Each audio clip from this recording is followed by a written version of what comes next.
Hi, within this lecture we're going to handle this keyboard interrupt error and add some new features to our ethical hacking tool. So we know how to handle errors, right? We have seen it before in the Python section, but we didn't see how to handle one single error. So we only are interested with keyboard interrupt error this time. This isn't even an error. This is just user stopping the software. So we're going to handle this accordingly. So all we have to do is use try and except again. So we have to take all of this into try section with tabbing. Okay, so it will be indented accordingly. And we're going to try this. And if it fails for a specific reason, I won't just say except this time. I will give the exception myself. And the exception is the keyboard interrupt, right? But it has to be exactly this syntax here. So I'm going to copy this. Okay, so this is my error message. I'm copying this and I'm pasting it in here right after the except keyword. So it means that don't accept every error in here, only just take the keyboard interrupt into consideration. So I'm not handling any errors other than the keyboard interrupt. So I know that if this runs, it means that user hit the Ctrl+C on their keyboard, right? So I know that user is trying to get out of my tool, so I can just say something like exiting, quitting the tool.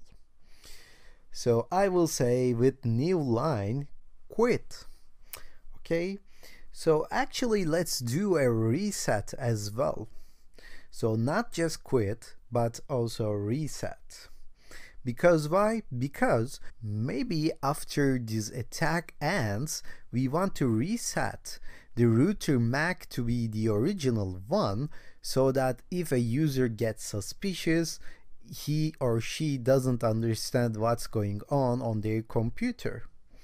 So this is how real hackers work. They want to cover their tracks, so they try to delete the logs, they try to reset the damage they have done after the attack actually ends. So what if we want to reset the MAC address of the router? Can we do it? Of course we can, right? We have this ARP poisoning function. We can just copy this and use it to reset the MAC address to be the original one. It's very easy actually. Rather than spoofing the target, we're going to just send the target the original MAC addresses. So how do we do it? In here we say that go to 10.02.8 and tell us that we are router. And then later on we're going to the router and tell them to be 10.02.8. If we take the MAC address of the 10.02.1 and 10.02.8 and add it to our escapee packet, it means that we can send the original MAC address to the targets this time. So we are going to do the same thing again, just with a minor difference, and the minor difference is that we're going to take the original MAC addresses and add it to the escapee packets this time. So all we have to do is just find the 10.02.1 and 10.02.8's MAC addresses and add it to the ARP response packet. So since we are changing this, let me copy this and paste it in here below to just define another function.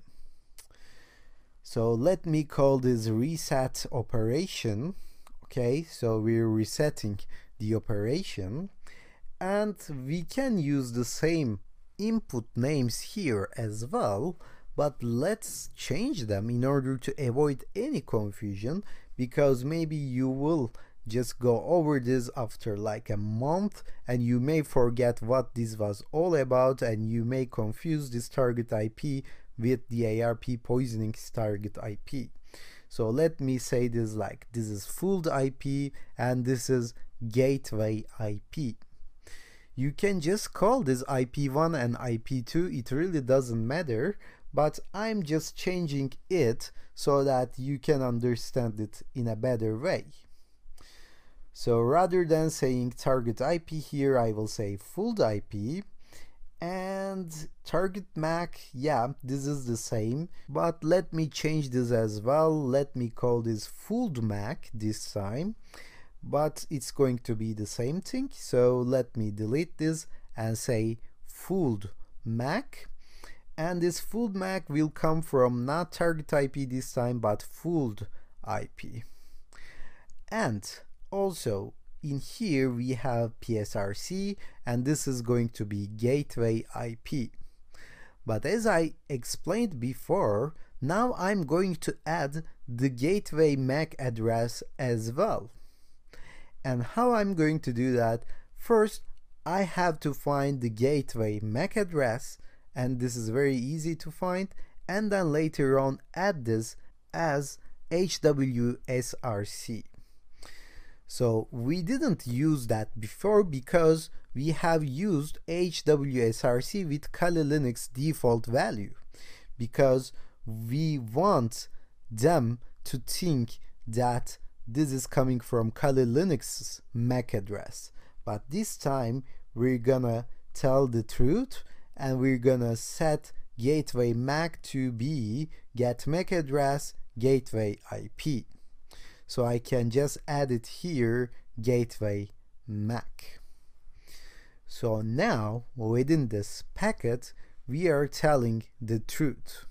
We are creating an ARP response and we are getting fooled IP and gateway IP again, and we are sending the true MAC addresses to each target, both the target device and the router.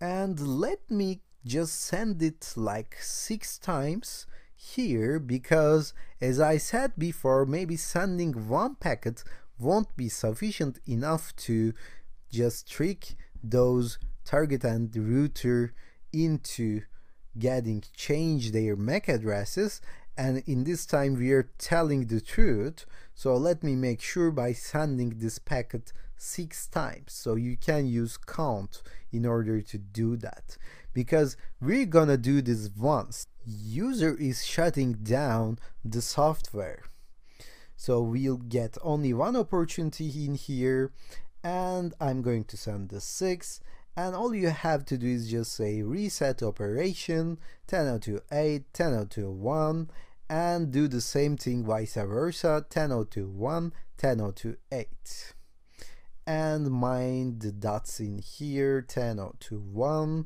and once more 10.02.8.